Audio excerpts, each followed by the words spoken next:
बेटे और बेटियों, मध्य प्रदेश में आज कई महीनों बाद कोविड के 30 नए प्रकरण मिले हैं।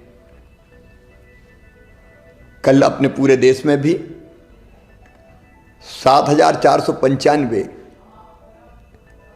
पॉजिटिव प्रकरण पूरे देश में आए हैं। और एक बात जो मन में चिंता पैदा करती है, महाराष्ट्र, गुजरात और दिल्ली तीनों राज्यों में पिछले एक सप्ताह से पॉजिटिव केसों में लगातार वृद्धि हो रही है, लगातार बढ़ोतरी हो रही है।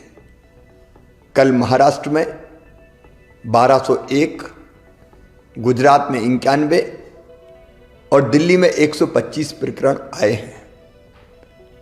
हम सब जानते हैं इन राज्यों से मध्य प्रदेश में आना जाना लगातार बना रहता है और पूर्व के अनुभव भी हमें ये बताते हैं कि पिछली बार भी महाराष्ट्र में पॉजिटिव केस बढ़ना शुरू हुए, गुजरात में बढ़े और उसके बाद मध्य प्रदेश में लगातार पहली हो या बाद में दूसरी लहर आई।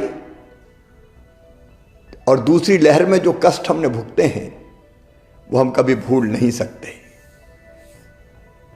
अगर पुरानी दोनों लहरों को भी देखा जाए, पहली हो या दूसरी हो, प्रारंभ इंदौर भोपाल से ही हुई और अभी इंदौर तथा भोपाल में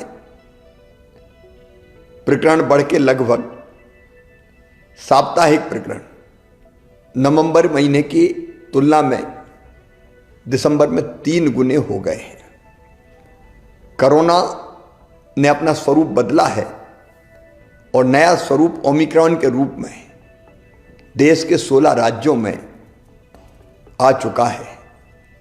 इस संभावना से इनकार नहीं किया जा सकता कि मध्य प्रदेश में भी ओमिक्रॉन वायरस के केस मध्य प्रदेश में जल्दी आ जाएं। यदि हम पूरी दुनिया का भी अध्ययन करें और पूरी दुनिया का अनुभव देखें तो ओमिक्रॉन बहुत तेजी से फैलता है। इंग्लैंड में 1 लाख केस प्रतिदिन आ रहे हैं, अमेरिका में भी लगभग 2.5 लाख केस प्रतिदिन आ रहे हैं, यूरोप में भी ओमिक्रॉन बहुत तेजी से बढ़ रहा है।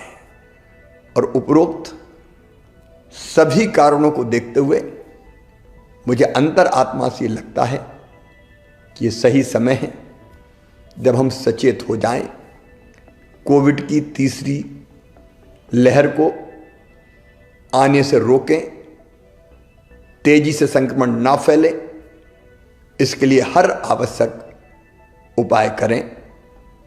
और इसलिए मेरे प्रिय बहनों और भाइयों, भारत सरकार ने भी कुछ गाइडलाइन जारी की है।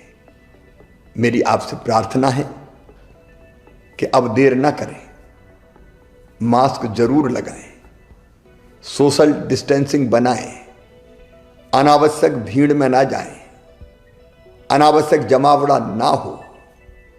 और अब तक अगर किसी ने वैक्सीन का डोज नहीं लिया, टीका नहीं लगवाया, तो टीका जरूर लगवाएं। पहला लगा लिया हो तो दूसरे में देर ना करें। अगर समय की अवधि पूरी हो गई हो तो तुरंत दूसरा टीका भी लगवाएं।